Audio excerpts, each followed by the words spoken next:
Join me for fun stories, adventures, and new friends. Let's explore the world together. Let's start the journey. Once upon a time, there was a sweet little girl who was loved by everyone who laid eyes on her.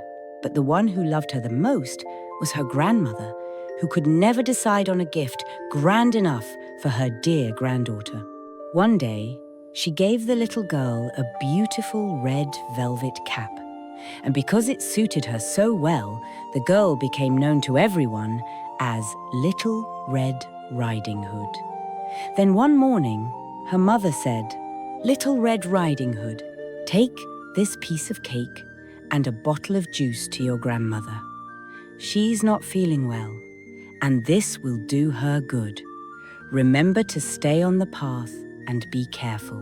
"I will, Mother," promised Little Red Riding Hood. Her grandmother lived half an hour away in the forest, and so Red set off cheerfully, carrying her basket and following the path into the woods. As Little Red Riding Hood walked into the woods, she met a wolf. She didn't know what a cunning creature he was, and wasn't afraid at all. "Good morning, Little Red Riding Hood," said the wolf. "Where are you off to so early?" "To my grandmother's house," she replied. "I'm bringing her cake and juice because she's not feeling well." Then, as they talked, Red wandered off the path for just a moment, drawn by the flowers blooming in the forest. The wolf, hatching a plan, asked, "And where does your grandmother live?" "A little further into the forest, under the 3 large oak trees," she said. The wolf thought, "What a tender young creature. I'll go ahead and have both her and her grandmother for a feast."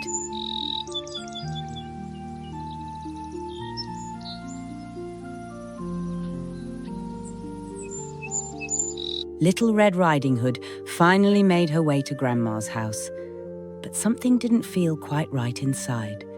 She stepped carefully into the room and looked around with wide eyes.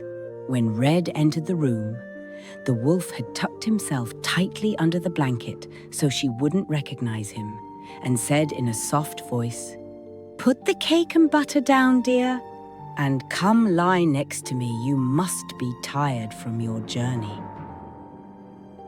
Red gently placed the basket on the bed and moved back. Grandma, why do you have such big hands?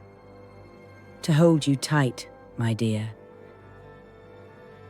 Grandma, and why such big ears? "To hear you better, my sweet." And your eyes, they're so big. "To see you clearly, darling." But, Grandma, why do you have such big teeth? "To eat you up!" cried the wolf, leaping from the bed. But just in time, the door burst open, and there stood Grandma with a group of brave hunters. "Stop right there, wolf!" they shouted. "We won't let you harm anyone!" The frightened wolf turned and ran out the door, disappearing into the forest, never to return.